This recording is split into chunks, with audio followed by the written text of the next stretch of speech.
Thank you. Good morning, everyone. Thank you for the introduction, Kate. So I work for the Office for Health Improvement and Disparities here in England. So we don't work across the border, but we do work quite closely with Liz and other UK nations on this agenda. The office and the Healthy Places team in which I work in will focus on improving the nation's health so that everyone can expect to live more of life in good health and on leveling up health disparities to break the link between background and people's prospects for a healthy life. So that's our kind of work for now. In terms of my presentation, next slide, please, Liz. I think you will see in our work, there's a lot of focus on place, and the place word is being used quite a lot in the work across the office and across the UK at the moment. Next slide, please, Liz. Yeah, thank you. For place, there'll be a lot of focus on disparities and geographies of place, and that's I think we should be focusing on that, and that's where planning can have great influence over the spatial elements of the agenda. People looking at who we're planning for and the environments that live, work, and play, that's quite important because if we're not planning for people, who are we planning for? And then finally, linking that to health inequalities and health challenges that people face in their communities, whether they'll be an elderly population, mental well-being, and all those issues that we are currently facing across the UK and internationally as well. The planning system actually is a conduit for delivering some of these priorities. And often people will say the planning system is there to do a certain thing, but actually the planning system is there to serve. So it's form follows function rather than function following form. So I think that's where we should be focusing our efforts around the planning system and public health issues at this point in time. Next slide, please, Liz. Thank you. So in terms of the work that we are looking at now, I think there's definitely a need to focus on the practical elements of planning for health, and that is about supporting practitioners and the systems and in the way that they shape the environment and that they upskill themselves in order to plan for the priorities that I just mentioned earlier. So it requires people and practitioners across the different professions to understand and have a working competency in the arts and the legal and the political science of planning for health. And that requires a different type of professionals and CPD requirements going forward. Next slide, please, Liz. Thank you. So in terms of what we're looking to achieve from the Planning for Health agenda in general, not just England, but across what we're doing in general, is to provide greater clarity and tangible clarity about what physical and mental health and well-being means in the environment and planning.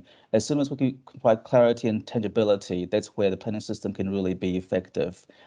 We want to increase the coverage of health promoting policies across the different planning processes and tools. And I know you will have the workshops later on this morning on what you're doing in Wales. Supporting local systems to take planning decisions for those people in areas who need the planning system the most. So taking the health impact assessment approach is really quite effective. A better understanding of spatial inequalities, and that's where I said earlier, the focus on place is really quite important because we do want to know who we're planning for, where they live, and the interactions between people and place. Finally, I'll emphasize the need to build a very competent and sustainable workforce, as I said earlier, and I'll be holding an event later on in April to explore the workforce issues around planning for health, and Liz has kindly agreed to speak at that event as well. So please look out for that in the coming weeks for details. My final slide really is just trying to kind of lead on to Liz's presentation about how we are achieving some of these issues in England and across the UK, but primarily in England. The left column is a piece of work that we did at PhD with the University of the West of England to explore the challenges and barriers to planning for health back in 2018, 2019, 2020. And the right column is where we've made some progress, both in terms of the proactive work of Public Health England, but also in general across different stakeholder organizations and local authorities. I'll highlight 2 or 3 of these, not all of them. Firstly, the first one, existing evidence is not translatable to practice at a local level. And I think that's something that we've been very mindful of, that actually many of the public health evidence, academic literature, we can't quite use in the planning system. We're not quite tangible enough about what we want to achieve in the planning system. And so what we're doing now in the Office for Health Improvement is trying to develop a healthy places framework for England that provides a framework and reference points for local authorities, developers, whoever might be developing healthy places, about what they could be achieving based on evidence in literature and public health. And then finally, looking at the disconnect between the government agencies and those providing leadership and activities around planning for health. Obviously, OHID was set up from October 2021, replacing Public Health England, and that's where we will show leadership in terms of the focus on health and the disparities and other areas of the place environment as well. Office for Place was set up in England within the main department for the planning system here in England. That's very much looking at improving design quality across the whole of the system and departments as well. And then finally, the Health Promotion Task Force, which is the cross-ministerial task force looking at some of these issues in England. And you can find the membership on the gov.uk website, and I'm sure they'll release more information in the coming days. So that's where I'll finish. I hope that gives you a really quick context and background to what we're doing, what we will be aiming to achieve around planning for health. Any further information, you can access the Knowledge Hub in the next slide, or the Health and Wellbeing Planning Network. Over to you, Liz. Thank you. So Michael talked about some of the work that's happened pre the pandemic and some of the opportunities and where we might want to focus our attention going forward. But I'm just going to talk briefly, not about our work in general within Wales, because we've got a number of examples where people will be able to talk about that and the UK more widely. But I'm just going to have a look at actually what COVID and the pandemic has actually meant in terms of spatial planning and health. And so Public Health Wales carried out a health impact assessment on the lockdown measures in 2020, looking at the first lockdown, and planning and spatial planning and those spatial planning determinants of health, such as housing and transport and active travel, all came through very strongly. That actually they could, the way that the lockdown and the pandemic has played out could enable physical and mental well-being, or it could inhibit it through the spatial planning system. So we decided it would be a good idea to have a deeper look at this, and we started pulling together some evidence and have produced a report that was published on Monday called Maximising Health and Wellbeing Opportunities for Spatial Planning in the Recovery and the sort of renewal post the pandemic.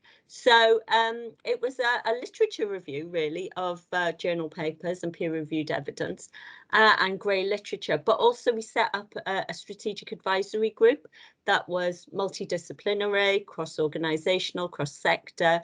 Michael kindly agreed to be part of it as well. So it gave us a holistic perspective as well. And what we identified as part of that report was actually there are no new surprises in terms of the key issues, but also we did find some more interesting insights and some examples of good practice that can add to the evidence base. But also the aim of this work was to sort of look at any opportunities for collaboration, for collaborative working, and actually what could be those key drivers for that going forward.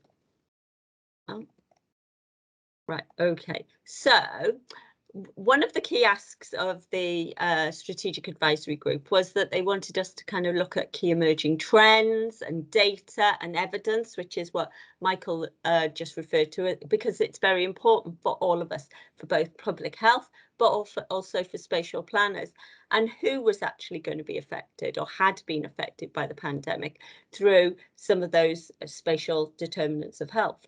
And actually, you know, where they, in terms of inequalities, are these the sort of areas and the groups that we need to look at and use that lens. So there was very clear sort of examples around those on low incomes, the differences between those who lived in areas of deprivation or who may have chronic conditions, and how they fared within the pandemic in terms of housing and transport, the ability to access services, compared to more affluent communities or those who may be in better health. Also, there was a very clear examples around the differences in where you live in Wales, around the sort of urban and the rural split. And in terms of rural communities, they may have had better access in terms of being on the doorstep to green and blue infrastructure compared to communities in urban areas. but actually trying to access those and get to them in some respects was much more difficult through public transport, etc. So it was very interesting. And one of our key things was that actually communities who'd invested in social cohesion had actually sort of come together to try and work through some of the issues of lockdown and bring each other together when it was allowed under the regulations, like walking groups and things like that. They actually fared much better than some of the other communities in Wales.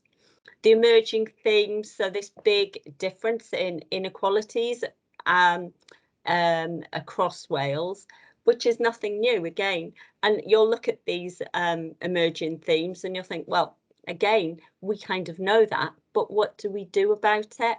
How can we try and factor in what's happened in terms of the importance of accessing green and blue infrastructure, for example, to not just keep yourself physically healthy, but also it has a huge important protective factor in terms of your mental well-being as well. Being out in nature or taking activity.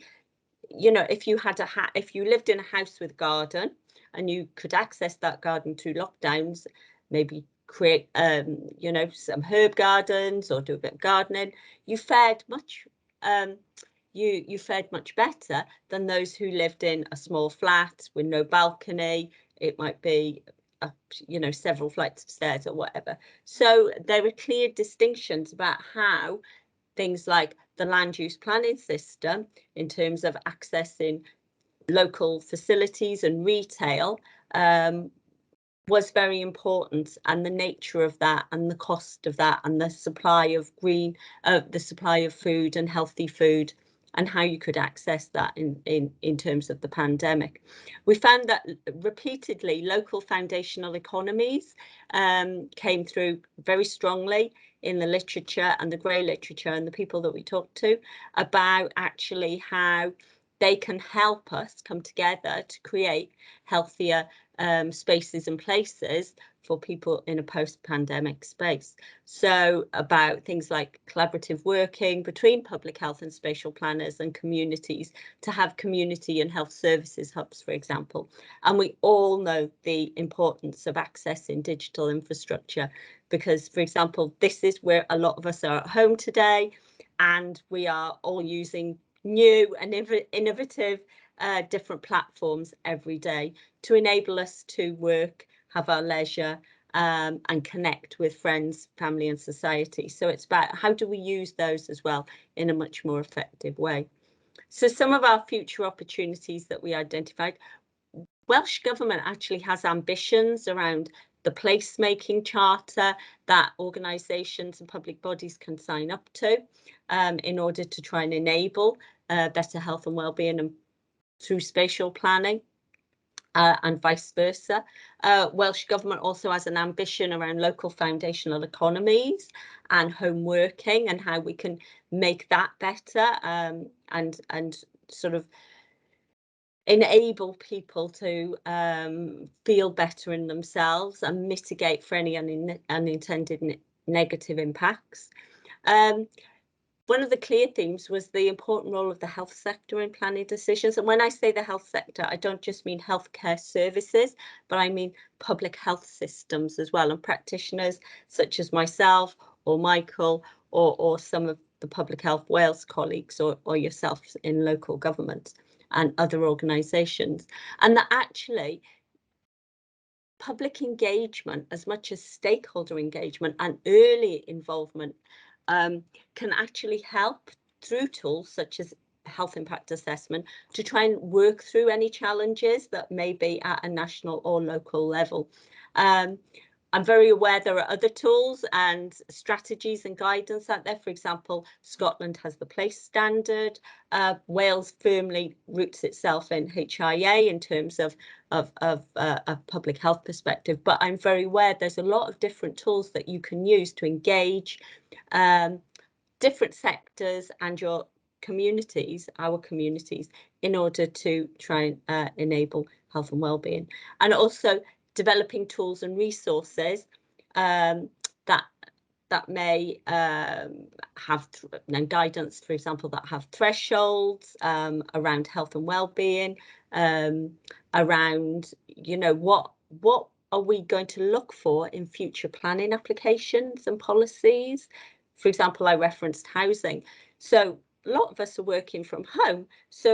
But many of our houses aren't set up for home working. So we have to look at our future needs through what we've learned now.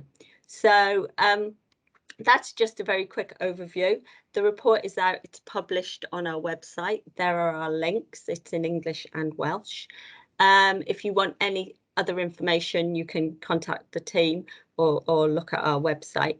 And just when Michael talked about the book that we're hoping, or we will be publishing in September of this year, and there's just a quick preview of what the cover looks like. So and we hope that that book will be of use to many of us and across the UK and beyond. So thank you. If you've got any questions, then please do feel free to ask.